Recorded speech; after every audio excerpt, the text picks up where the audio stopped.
ക്ഷേമ പെൻഷൻ വിതരണവുമായി ബന്ധപ്പെട്ട പ്രധാന അറിയിപ്പുകൾ. ഈ മാസം 1600 രൂപയ്ക്ക് പകരം 3200 രൂപയാണ് ക്ഷേമ പെൻഷൻ ഗുണഭോക്താക്കളുടെ അക്കൗണ്ടുകളിലേക്ക് എത്തിച്ചേരുക. ഈ ചാനൽ നിങ്ങൾ ആദ്യമായി കാണുന്നവരാണ് എങ്കിൽ സബ്സ്ക്രൈബ് ചെയ്യുക, ലൈക്ക് ചെയ്ത് സപ്പോർട്ട് കൂടി തരിക. ക്രിസ്മസ് പുതുവത്സരം പ്രമാണിച്ച് 2 മാസത്തെ ഗഡു ഒരുമിച്ച് നൽകുകയാണ്. എല്ലാ മാസവും അവസാനം ആനുകൂല്യങ്ങൾ ലഭിക്കേണ്ടതാണ്. നവംബർ അവസാനം ലഭിക്കേണ്ട തുക ഗുണഭോക്താക്കൾക്ക് എത്തിച്ചേർന്നിട്ടില്ല. നവംബർ 6-നാണ് ഏറ്റവും ഒടുവിൽ പെൻഷൻ വിതരണം ചെയ്തത്. അതുകൊണ്ട് തന്നെ ആ ഒരു തുക കൂടി കൂട്ടിച്ചേർത്ത് 3200 രൂപ വിതരണം ചെയ്യും. 62 ലക്ഷത്തോളം വരുന്ന ക്ഷേമ പെൻഷൻ ഗുണഭോക്താക്കൾക്ക് ഈ സഹായം എത്തിച്ചേരും. പെൻഷൻ നൽകാൻ സർക്കാർ 3000 കോടി രൂപ സഹകരണ ബാങ്കുകളുടെ കൺസോർഷ്യത്തിൽ നിന്നും കടമെടുക്കും. ഇതിനു പുറമെ 1500 കോടിയും റിസർവ് ബാങ്ക് വഴി കടമെടുത്തിരുന്നു. ഇനി 4 മാസത്തെ ക്ഷേമ പെൻഷനാണ് കുടിശ്ശികയുള്ളത്.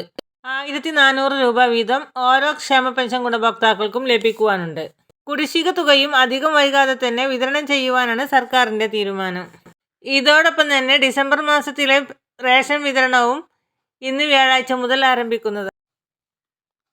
അടുത്ത അറിയിപ്പ്. എല്ലാ റേഷൻ കാർഡുകൾക്കും അനുവദിച്ചിട്ടുള്ള 2024 ഡിസംബർ മാസത്തിലെ റേഷൻ വിഹിതം മഞ്ഞ കാർഡുകൾക്ക് 30 kg അരിയും 3 kg ഗോതമ്പും സൗജന്യമായി ലഭിക്കും. 2 പേക്ക് ആട്ട 7 രൂപ നിരക്കിലും ലഭിക്കും.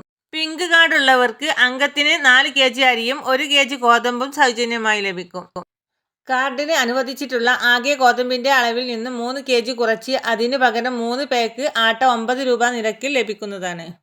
നീല കാർഡിലെ ഓരോ അംഗത്തിനും 2 കിലോ വീതം കിലോക്ക് 4 രൂപ നിരക്കിൽ ലഭിക്കും.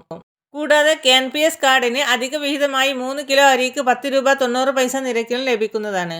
പൊതുവിഭാഗം വെള്ള കാർഡിന് 5 കിലോ അരി കിലോയ്ക്ക് 10 രൂപ 90 പൈസ നിരക്കിൽ ലഭിക്കും. പെൻഷനും മറ്റ് സർക്കാർ അറിയിപ്പുകൾക്കുമായി നമ്മുടെ ചാനൽ സബ്സ്ക്രൈബ് ചെയ്യാൻ മറക്കല്ലേ. ഈ ഇൻഫർമേഷൻ മറ്റുള്ളവരിലേക്ക് ഷെയർ ചെയ്യാൻ മറക്കല്ലേ.